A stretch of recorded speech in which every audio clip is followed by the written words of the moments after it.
What is up, YouTube? Mr. Ferguson back once again here in Central North Carolina at the Project Lawn, where I want to keep this very quick, brief, and simple. If you didn't see our last video of why this looks green in some areas, dead in some areas, and kind of rough, yet it actually looks way better than it did, go check out the previous video or two. We came up here and updated it when we were doing a fescue video, and I apologize that I don't have my wind guard on here, so if the wind is blowing in the mic, I do apologize. But what you've just seen me walk around and do is prior to me spraying weed and grass killer in the bulk areas over here that are, you know, before and after, or in front of and behind the Bermuda spots.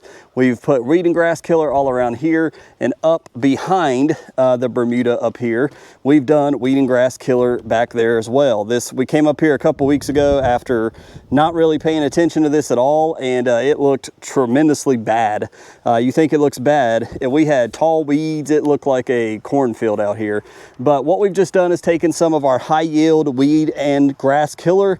We've went before the Bermuda and sprayed beside it on the left, beside it on the right, and here in the green in the back, we've sprayed weed and grass killer to clean this all up yet again.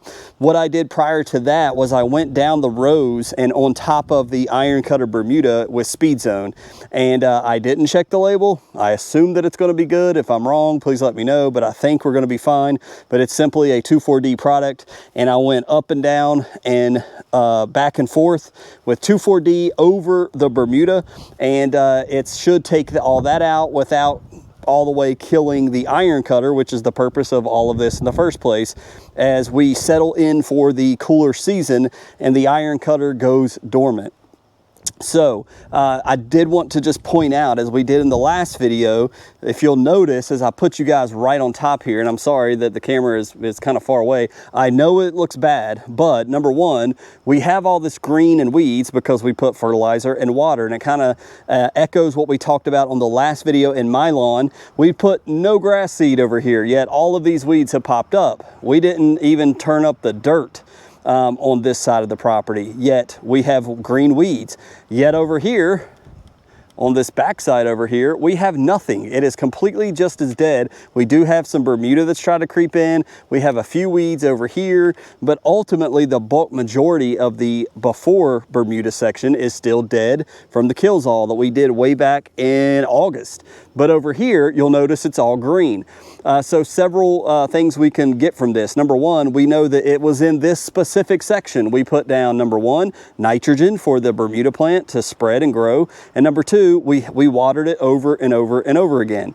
And so with a combination of nitrogen and water, we now have weeds all over the place. When you're feeding your turf, whether it's cool season or warm, you're also feeding weeds. And so with the combination of water, water gives life. And so we know back here that some of this is runoff. Some of this may just be from the rain. I'm not sure. But I know that I only did fertilizer over the Bermuda sections because I sprinkled it by hand. So the back section was not fertilized at all, yet we have tons of weeds back there. So I kept the sprinkler in the middle section, and it did tend to go that way more than the right, and I think the evidence is clear. You got a lot of green and weeds back there compared to over here where I didn't water at all. It remained pretty dead. So just wanted to point that out. Now let me take you up top and just show you a couple things I want to close out the video with. So I did want to show you all just what it looks like, and all of our tall fescue is dead and gone. With the drought, with the lack of water, with the heat, the fescue is just withered up and gone. It is non-existent at all. I think there's one patch right over here that I might see a fescue, but everything is this common Bermuda, and we're leaving this alone. I'm not touching this at all. We got basketball starting soon. I thought about killing all of this off, but there's really no point because then we're going to turn around and have weeds pop up between now and next spring. So no point. We'll just leave it to match the rest of the, you know, what's over by the tree line over there, and let everybody just, you know, it'll just blend in with everything else. But I did order some pre-emergent, and the more I think about it, the more dumb that may be, because I don't know what's going to happen next year and next spring, and that's kind of the point. Is I don't really know where we're going to go from here. We know what we're doing in the other section over there with the iron cutter because we've already planted it, and we want that to take off and go. And it'd be awesome to be able to pull from that and place plugs in other places, but it's going to take a lot of time for that to occur. So I definitely want to get that section going and fully covered by next spring or next summer, if you will. As far as this section, which will be the one that most people see, we may need to discuss that with the church. I don't know exactly what we're going to do. We may just leave this bare and continue to work over here next spring. And you guys, I'll be updating you on the iron cutter. It is holding its color, and that is impressive. I love the way those plugs look right now. And if we can get a whole section of that, it's going to be absolutely unbelievably gorgeous. So I don't know exactly what we're going to do. I bought a Anderson's Barricade pre-emergent, but the more I think about it, is like, yeah, it would be cool to block the weeds out here, but I don't think there's going to be a whole lot if we don't mess with it. I don't think it's going to be worth spreading this out. I may hang on to this bag for maybe for something else once we get the Bermuda set in place. But today we've just kind of cleaned up with Speed Zone and with Weed and Grass Killer, and the sections that can take it. I've done both, and we're going to try to clean that up and make it look better. So that's the goal today, and hopefully I don't know. I thought about in that section doing some pre-emergent to prevent weeds so we don't have to keep doing this over and over. That was the goal, and I was like, well, if I'm going to do it there, why not do it everywhere? Yet in these areas where we don't have any Bermuda, I'm just going to have to end up killing all of it dead anyways. So really pre-emergent, this section would be a waste of product.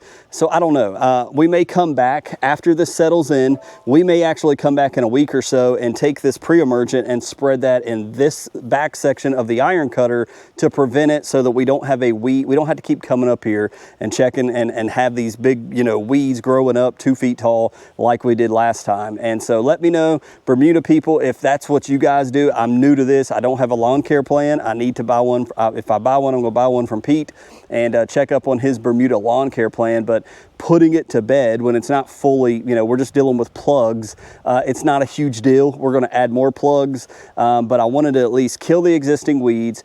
Now we're getting into cooler temps. Some cool season weeds may try to come up, but putting a pre-emergent down may prevent that. So we may come back in a week or so and put down this Barricade. So that's the goal, and that's the idea there. So yes, I had these out. I did put a surfactant in there, but we got high yield, kills all. It works very well, and I have no doubt in a week or so that all those weeds will be gone. And in between the Bermuda iron cutter plants, I put Speed Zone down, and kills, yeah, it says even on the front, white clover, dandelion, ground ivy, spurge, everything that I've seen over there, this is going to destroy that without really harming the iron cutter Bermuda. So mission accomplished on this Wednesday. Just wanted to quickly bring that to you. We're trying to clean this up so we can again just move on and revisit this when we get into spring, and hopefully after we lay down that pre-emergent over there, we'll be able to do that. So that's kind of the quick video I wanted to bring to you today. I know a lot of people don't care about the Bermuda, but we're going to get back to my lawn soon. It is popping. We got a 0.75 or so inches of rain from the last little low that came from Wilmington. So my lawn is popping, nitrogen, green. It looks great. It's continuing. I'm seeing new growth from some of the new seed I put down. I need to mow it again, and we're getting close to doing our first lawn striping, which I want to do a live stream for, so stay tuned for that if you're interested. I may do it in an evening or something. We want to do that before Halloween and everybody's walking around. I want to stripe it and go do all that. So anyways, thank you for watching this video. Give it a thumbs up, comment below your thoughts on the iron cutter, and we will see you hopefully Friday with another tall fescue lawn care video. God bless.